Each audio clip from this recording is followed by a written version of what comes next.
to Weather 101. This week, we're doing something a little different. Austin, we got an email from one of our viewers asking us a very specific question related to our region, specifically about the Ross Barnett Reservoir. And we're going to answer that, but we're also going to talk about some common misconceptions and myths when it comes to tornadoes. We've been talking about tornadoes throughout the last several weeks to hopefully inform you guys about the science behind tornadoes, but this week we're going to talk about those myths and debunk those for you as well. So that email that we got was specifically talking about the reservoir and whether it is basically immune from severe weather. The question was specifically, has there been tornadoes there or active weather? So that leads us to our first myth here. And our first myth is that tornadoes cannot cross bodies of water. Obviously, this is a myth because that is false. Now, sometimes tornadoes do lift from the ground before they get to water,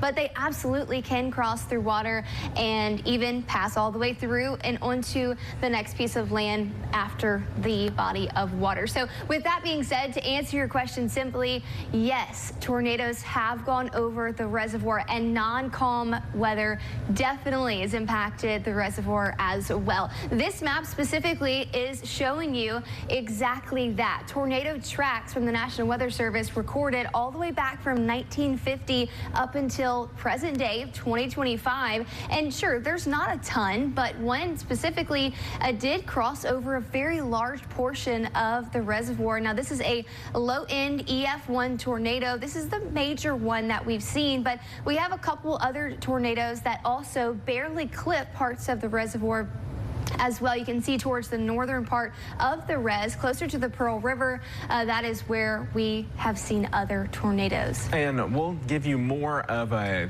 more regional view here. You know, the Mississippi River certainly has seen its share of tornadoes. I've got the Mississippi River circled here. We'll zoom in on that graphic. You look closely here. These red bars indicate EF4 strength tornadoes. The orange is EF3, but just look along this circled area here, right along the Mississippi River. We've got several EF2s, some EF3s up into Tennessee, and then down here central Mississippi, crossing over the Mississippi River into our viewing area, EF4 tornadoes. So this just proves, based on just looking at past events from the past over 60, 70 years, that tornadoes have crossed over bodies of water. Absolutely. So make sure you are aware that that is not true. Those tornadoes can definitely cross over, and they can stay together and stay a very strong storm. We see that right there with those moving over the Mississippi River. Now, myth 2, Austin, if you want to take that. So it's common misconception that big cities are not impacted by tornadoes, and I wish that was the case. I wish no one was impacted by tornadoes,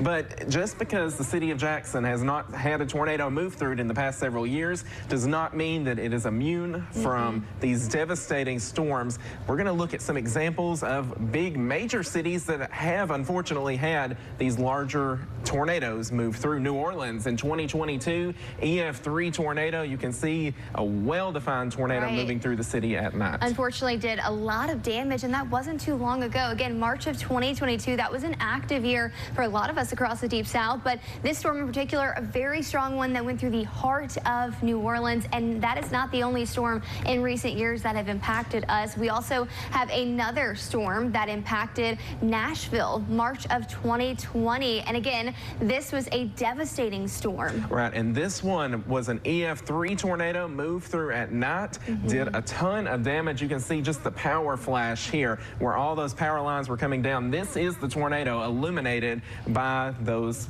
lines that were downed and sparking. So that was a bad event for Middle Tennessee. Yeah, a lot of these, at least those two in particular, have the common factor that these happened at night. So even more deadly for those nocturnal tornadoes. This one, though, an EF4 tornado that moved through Birmingham, and we all know April 2011 was a devastating year for strong, powerful tornadoes, and this one moved through the city of Birmingham. Very, very devastating. Right, so this is just goes to show you, these are just a couple of examples, but big cities are not we can't just say, oh, it's never going to happen in Jackson. Absolutely. Because big cities do have tornadoes. Moving on to myth number 3, you should open your windows when a tornado is imminent. It's a common misconception that if you open the windows, that'll help to basically neutralize the pressure difference between your house and the low pressure of the tornado. That is not the case. The reason you don't want to open your windows, well, it's just another layer between you and the outside, but a lot of times tornadoes are strong enough to loft debris right into your wall. You want as many layers between you and the outside as possible. Absolutely. Now, definitely stay away from those windows regardless. But let's move on to our next myth as well. Myth number 4 is that you should get under an overpass during a tornado. That is a common misconception, one that we have hopefully already debunked for many of our viewers with Weather 101. But a reason for that is because, Austin, that is going to just usher in and actually make those winds within the tornado stronger as you are under that overpass. So it is going to make things worse for you if you get under an overpass. Right, so you got the tornado coming in with these stronger winds. The winds are going to be funneled underneath the bridge or the overpass, which gives you stronger winds below, which is where you would be sheltering. We don't want you to, but some people do. And ultimately more debris would go down there, which is even more devastating and more dangerous. Absolutely. So please remember that not to ever shelter under an overpass. If you do happen to be outside in this situation when a tornado is imminent, again, get in a ditch, cover your head, and get as low as you possibly can until that storm passes by. But again, thank you so much for emailing us that question, because I'm sure other people had the same question and we were able to answer that right here specific to our region. But if you have any other weather-related questions, or if you want us to perform an experiment, we would be happy to do so. Make sure to email us at WJTVweather@nexstar.tv.